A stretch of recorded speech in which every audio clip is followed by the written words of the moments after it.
Hello, everyone. Welcome back to another episode of Season 2. This series makes no sense.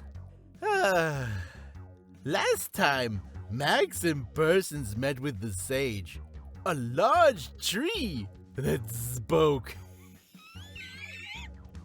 The talking tree spoke of the king's past and how Max and friends could win him.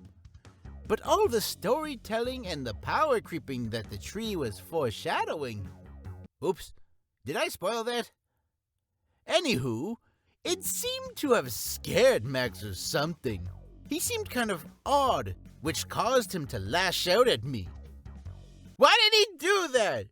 Doesn't he know he isn't the only one going through stuff? Jackass. Whatever. The three dum-dums left with a fourth member. A frog man named Flipper. What a dumb name, Flipper. Oh wait, whom I was told was quite dapper. Oh, I take back what I said. The episode ended with Flipper paying for 2 rooms at the same inn. That Magnus broke the bed. The big fat ass. And Max slept in the tub. What a lazy schlup.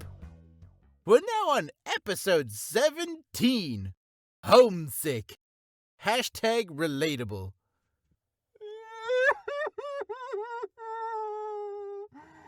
I miss Buckingham Palace.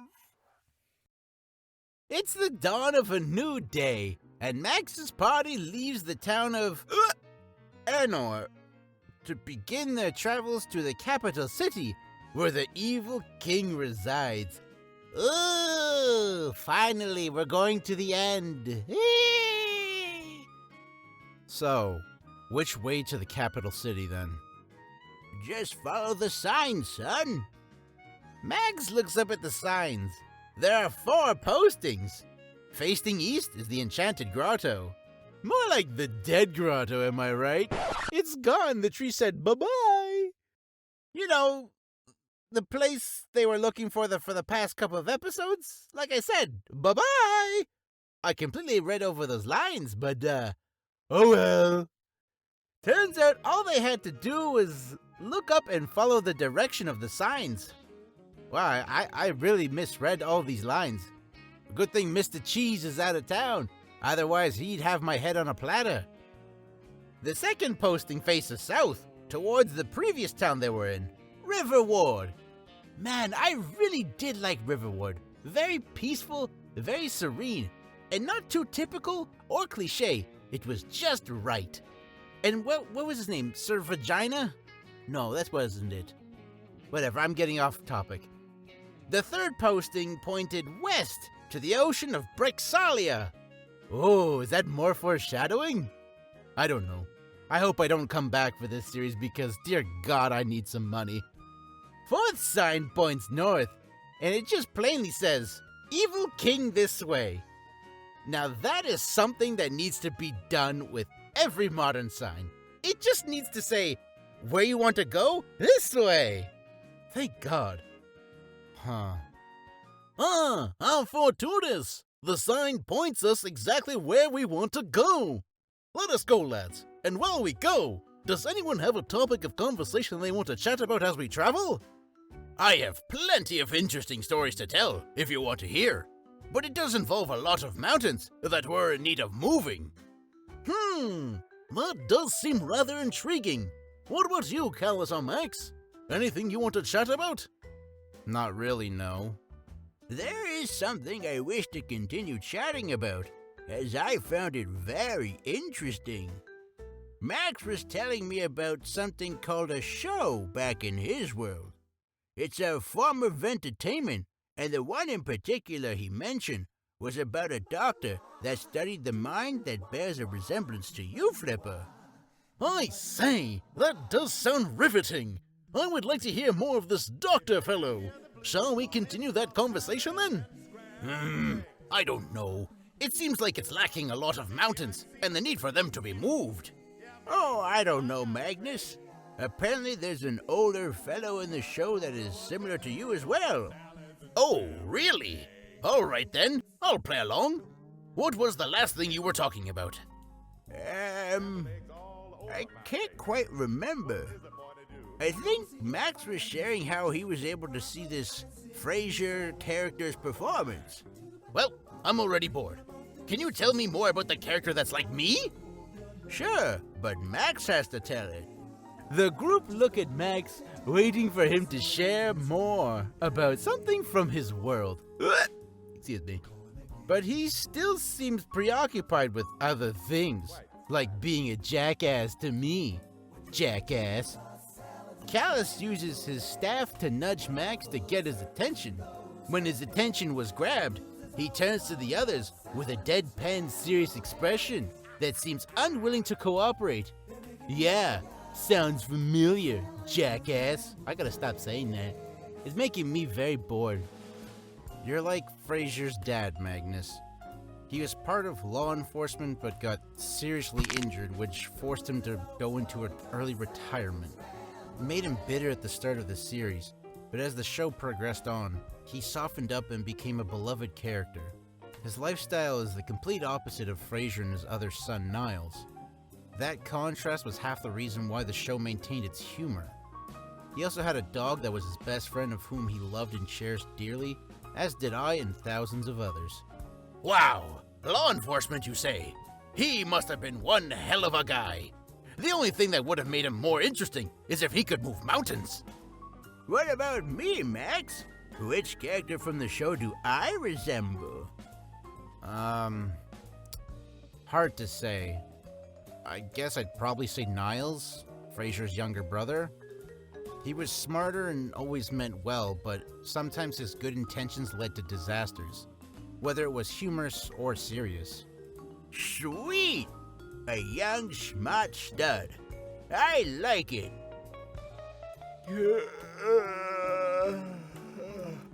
Oh, it's my line. As the group chatted and traveled, they continued their conversation of Max's show.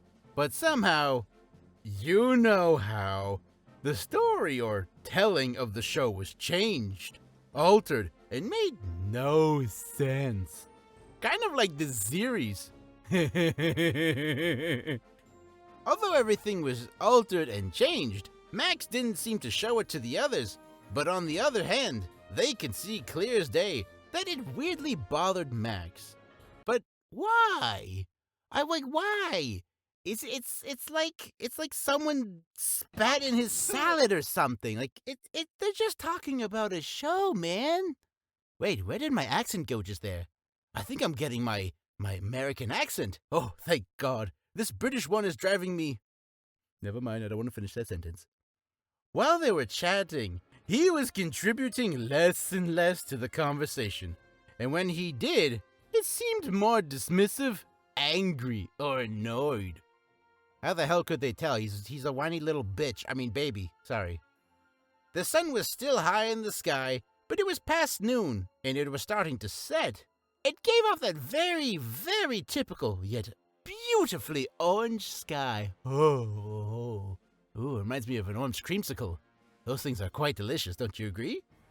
Alas, the nice scenery won't do for Max, though, because I guess he's not thinking of ice creamsicles, as it seems he has reached his boiling point. Tell you one thing, as much as I like that Martin character, there is one thing that I don't like about him. His injury. How could a small piece of metal render him not fully functional to move? He requires a cane to get around? That's a little sad.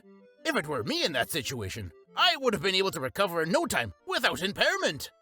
I bet you would, Magnus. I would even go as far to say that that piece of metal would have been the one left impaired, not you. Hey, what's wrong with walking with a cane? It's actually quite distinguished. All the hip folks are using them. Yeah, sure. Whatever you say, old man. Hey, don't be rude. I say, you two are starting to act like children. Says the walking, talking frog with a top hat, bow tie, and a suit. What are you trying to be, the king of Commodore? You look more like a butler. Well, I never! It beats being an old windsock like yourself. Listen to yourselves, the both of you. You're both pathetic. One's old and withered, while the other one's skinny and frail. You're not big and strong like me, Magnus the Mountain Mover. Just then, Max snaps and breaks his silence. He stops, causing the three to bump into each other. Like the Three Stooges. Bung, bung, bung, bung, bung. He turns to them angry or upset. Hard to tell. Would you all just shut up? It's one thing after another with you guys. One's so proud that he can't shut the hell up about moving a damn mountain and mentioning it in every friggin' sentence. The second that is too old to function, but it's considered powerful? And how about our latest member, a friggin' frog in a suit? I don't even know how or what I'm supposed to do with that. I don't even know what I'm supposed to do in general, or why I'm here for the matter. One minute I was walking down the street. The next, I'm getting my ass skewered by a bull and having to hear your relentless dribble. I don't have to put up with this crap, and you know what? I'm not going to. Hold on, Max. What do you mean by that? I give up. You can deal with this on your own.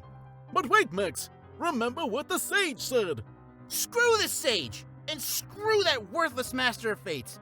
Useless god of crap is more like it. I'm done. Oh, dear lord. Max storms off while the... Oh, excuse me. Oh. No, close call. Max storms off while the three remain stunned by his outburst. Wait, he did an outburst? I thought that was just me about to throw up. Now that was rude. Oh, I misread my line. Now that was rude, even by my standards. I don't even know what my standards are. I know he has a lot on his plate, but man, forsaking a sage and calling a god worthless and useless, now that calls for an unflattering scene in the future. Shut up, narrator. Long before these ding-dongs came along, you were there making your snappy remarks and backhanded compliments, and I'm done with it. I don't want to hear your voice ever again. Piss off. Wow, what an asshole. Let's leave him to his anger and see how the others are doing. Huh? Oh, they just remain still, stunned, and watch as Max storms off. What else is new? Well, that was rude of him. I'm beginning to think that the sage was wrong about him.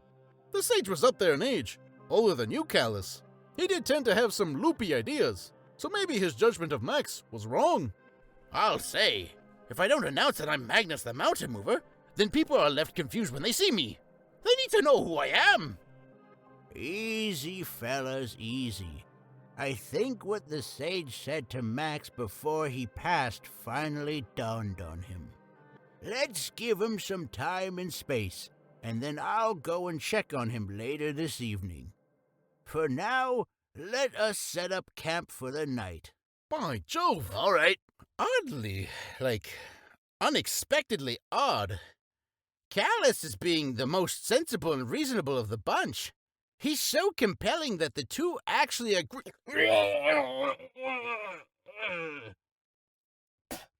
Excuse me. That the two actually agree with him and set up camp for the night. Oh, sorry, I got a little something in my mouth.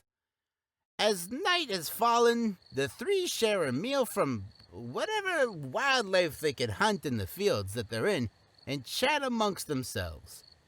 When they finish eating, Callus gets up and goes to search for Max. He walks in the direction where Max stormed off. A couple of hours go by, and Max is seen resting against a tree, looking at the moon. What is he, a wolf? Callus nearby calls out to him. Max! Max! Where are you? He then spots him resting against the tree and hobbles his way over. It looks like he's actually playing hopscotch at this point. That's not hobbling, that's hopscotcheting. Ah, there you are, Max. I've been looking for you for a couple of hours now. Why'd you go so far from us? Callus, I'm less than 50 yards from where you guys were. Eh? Yeah, we told him that already. He's just old. Yeah, we told him just to go to the tree across from us. What do you want, Callus? To retire? I mean, to rest peacefully trying to make spells to better mankind? Yeah, well, you can go and do that now. I told you, I'm done with this hero BS. I'm not doing anyone else's bidding, okay? Max angrily throws a rock out in the distance.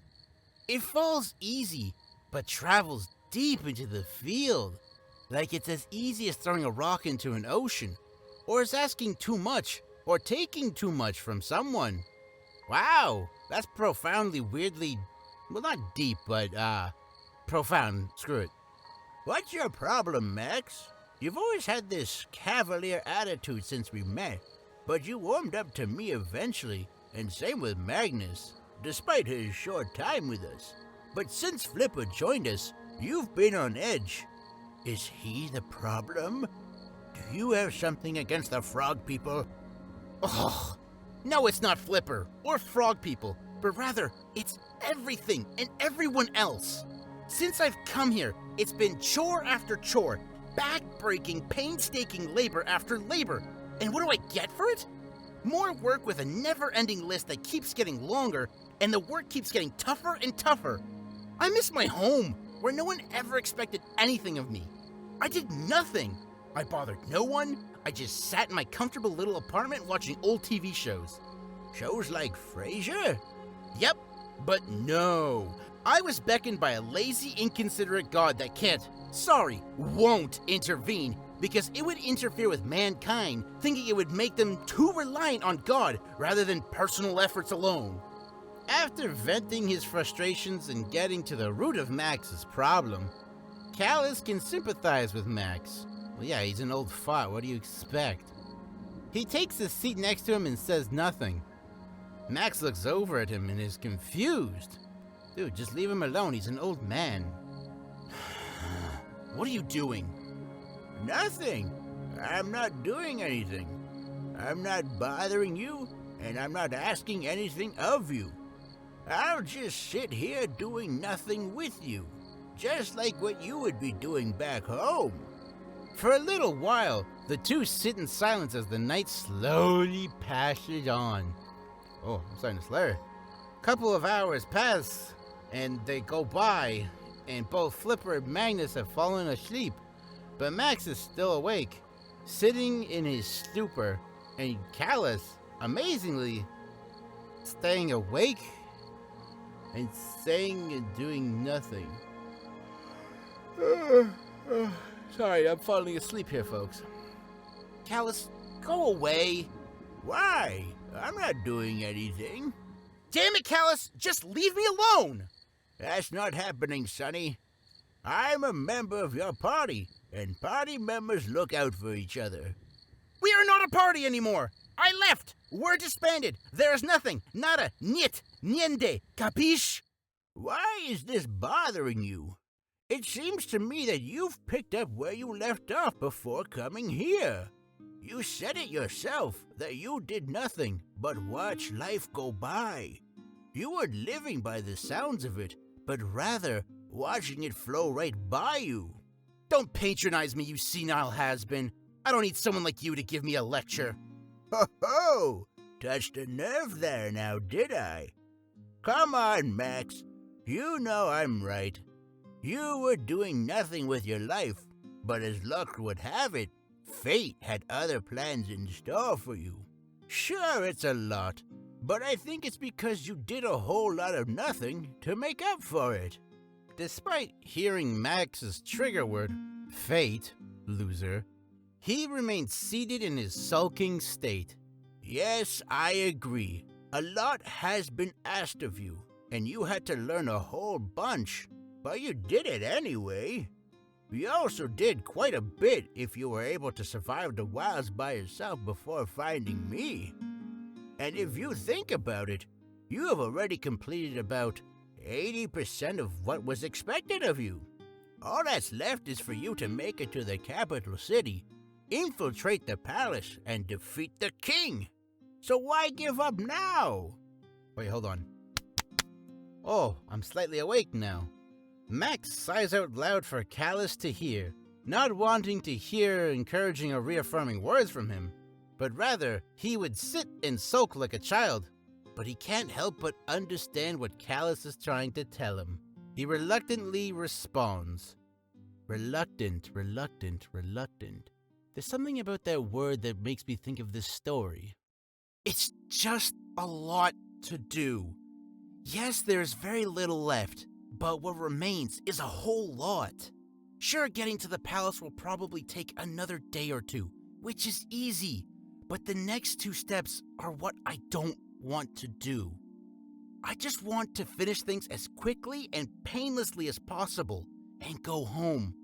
I just want to go home. I miss my friends. I miss my family.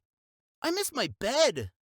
I understand that, young man, but if you're willing to put up with 2, maybe 3 days tops, then together the 4 of us will defeat the evil king, free the people, and then we can find a way home for you. This I promise you.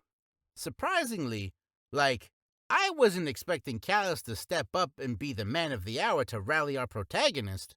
Max gets what Callus is saying and feels reassured that maybe he can go home after he's done his job here in Gallavandriel. Thank God, I don't want to do another story with him in it. The moon descends, and soon a new dawn slowly rises over the horizon. And with it, a new light has been shed onto Max. What? What did he even say? What? You didn't speak Correction. He smiles as he shakes off his negative attitude and gets up with a new, slightly more positive one to help him finish the job. Yippee. Go Bob the Builder. Thanks, Callus. You surprisingly pulled through for me. I guess let's just go back to the others. I have some apologizing to do and a job to finish. Callus says nothing. The only thing that can be heard from him is slight breathing. His breaths whistle as they come in and out of his nose. Max wonders why and turns to see that he has passed out. It would seem that his efforts have finally put its toll on him. Max smiles a little and drags him back to camp. Wow, careless. While he travels back to camp with the others, this would seem like a good time to start your apologies, eh, Max? You could start with, oh, I don't know. Me? You did say some rather harsh things to me. Yeah, I'm not apologizing to you. You've been an asshole to me the majority of the time. If you want an apology, you're gonna have to earn it. Oh! How uncouth! And that is the end of episode 17, folks. Screw you, Max. That's all I've got to say. Screw you. SCREWYOU.